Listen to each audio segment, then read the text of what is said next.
Now ये news काफी viral हो रही है कि पाकिस्तान इजराइल को हथियार सप्लाई कर रहा है। आप ये आर्टिकल देख सकते हैं, Israel Hamas war, Pakistan supplies Israel with 155 mm shells. तो आगे वीडियो में हम लोग देखेंगे 150 mm सेल्स कौन सा वेपन है। गाइस ये काफी हैरान करने वाला रिपोर्ट है कि पाकिस्तान एक मुस्लिम कंट्री होकर हमास को सपोर्ट न करके इजराइल को क्यों सपोर्ट कर रहा है। आखिर ये क्या जियोपॉलिटिक्स खेल रहा है पाकिस्तान। एक तरफ जहाँ पूरे दुनिया के मुस्लिम कंट्री इजराइल का विरोध कर रहे हैं, वहीं पाकिस्तान इजराइल को हथियार सप्लाई कर रहा है। तो इसके पीछे का लॉजिक क्या है, चलिए जानते हैं। नमस्कार दोस्तों, मैं हूं विकास और आप देख रहे हैं ऑल इंडिया अफेयर्स। दोस्तों सबसे पहले तो आपको बता दें कि ये जो खबर है इसे भारत के द्वारा नहीं फैलाया जा रहा कि पाकिस्तान इजराइल को हथियार सप्लाई कर रहा है, बल्कि पाकिस्तान के लोगों द्वारा ही ये चीजें बताया जा रहा है कि पाकिस्तान इजराइल को हथियार दे रहा है फिलिस्तीन पर बरसाने के लिए। आपको बता दें गाइस कि पाकिस्तान के फ्लाइट को मॉनिटर किया गया है कि पाकिस्तान की फ्लाइट इजराइल जा रही है और इजराइल में जो 150 mm सेल्स का शॉर्टेज था वो उससे फुलफिल कर रही है। नाउ सबसे पहले आप 155 सेल्स हथियार के बारे में जान लीजिए। आप अपने स्क्रीन पर ये जो वेपन देख रहे हैं ये आर्टिलरी गन है। आर्टिलरी की अलग अलग साइज होती है, 130 mm, 122 mm, 105 mm, 122 mm and 155 mm। आज के टाइम में भारत के पास ये सारी आर्टिलरी मौजूद है, लेकिन भारत का टारगेट है कि 2040 के आसपास हम सारे आर्टिलरी को 155 mm कर दें, क्योंकि आज के डेट में पूरे वर्ल्ड में 155 mm का आर्टिलरी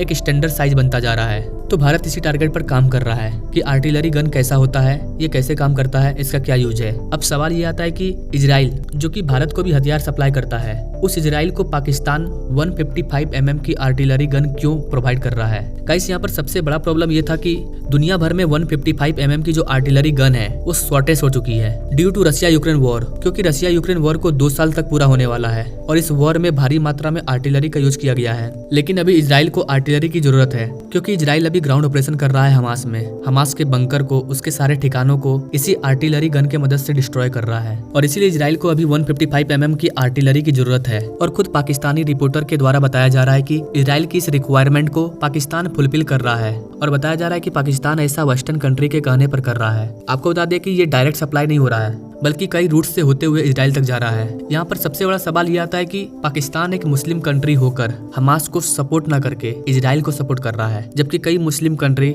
या यूं कहें कि सभी मुस्लिम देश इजराइल के खिलाफ हैं, हमास को सपोर्ट कर रहे हैं। तो पाकिस्तान ये क्या कर रहा है। तो गाइस इसे समझने के लिए आपको थोड़ा सा इतिहास में जाना होगा। ये कहानी है 1967 की। 1967 में इजराइल पर कई कंट्री ने मिलकर वॉर किया था और ये वॉर 6 दिनों तक चला था, लेकिन इजराइल इस वॉर से जीत चुका था और इजराइल ने फिलिस्तीन के कई इलाकों पर कब्जा भी कर लिया था। वॉर के बाद कई फिलिस्तीनी कंट्री इजराइल छोड़कर जॉर्डन कंट्री में चले गए थे, लेकिन जॉर्डन जो कि इजराइल का पड़ोसी देश है वो खुद इजराइल से हार चुका था और उसकी मिलिट्री की हालत पहले से ही खराब थी। ऐसे में जॉर्डन के जो राजा थे किंग हुसैन, इन्होंने पाकिस्तान आर्मी को ये कहा कि आप लोग जॉर्डन आइए और जो भी फिलिस्तीनी लोग जॉर्डन में घुस रहे हैं उनको मारकर यहाँ से भगाइए। और पाकिस्तान ने यही किया। पाकिस्तान की मिलिट्री फोर्स जॉर्डन आई और पाकिस्तान आर्मी ने बड़े पैमाने पर फिलिस्तीनी लोगों पर अटैक किया। जॉर्डन से दोस्ती निभाने के लिए पाकिस्तान ने कई फिलिस्तीनी लोगों को मौत के घाट उतार दिया। इसे फिलिस्तीनियों का ब्लैक डे भी कहा जाता है। तो इतिहास से पता चलता है कि पाकिस्तान पहले से ही फिलिस्तीन के लोगों से नफरत करता था और हमास में जो भी आतंकी हैं वो सारे फिलिस्तीनी हैं। तो नो डाउट कि पाकिस्तान वेस्टर्न कंट्री के कहने पर या जियोपॉलिटिकली कुछ फायदों को देखते हुए इजराइल को हथियार सप्लाई कर रहा है। पाकिस्तान ने यूक्रेन को भी भारी मात्रा में हथियार सप्लाई किया था।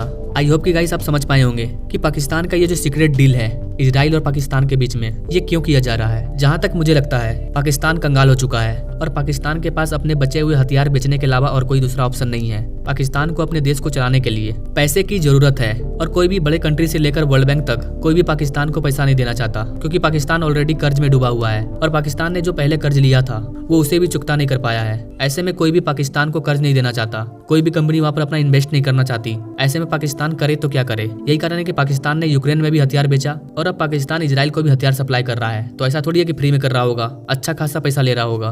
तो गाइस ये एक सीक्रेट डील है जिसके बारे में मीडिया को नहीं पता है। पाकिस्तान ने यूक्रेन को हथियार सप्लाई किया था, ये भी एक सीक्रेट डील था। इसके बारे में भी मीडिया को कुछ नहीं पता था और हो सकता है कि पाकिस्तान और इजराइल के बीच में जो सीक्रेट डील हुआ है ये भी एक रहस्य बन के रह जाए और किसी को पता नहीं चले। आपको क्या लगता है गाइस, क्यों पाकिस्तान इजराइल को हथियार सप्लाई कर रहा है? आपके माइंड में क्या चल रहा है? आप अपने अकॉर्डिंग कमेंट करें। एंड आई होप कि गाइस आपको ये सारी जानकारी, ये सारी चीजें, ये सारी इन्फॉर्मेशन पसंद आई होगी, समझ आई होगी। अगर आप ऐसे ही लेटेस्ट अपडेट के बारे में जानना चाहते हैं तो हमारे चैनल से जरूर जुड़िए। Now thanks for watching this video. मिलते हैं नेक्स्ट वीडियो में एक नई जानकारी के साथ, तब तक के लिए जय हिंद।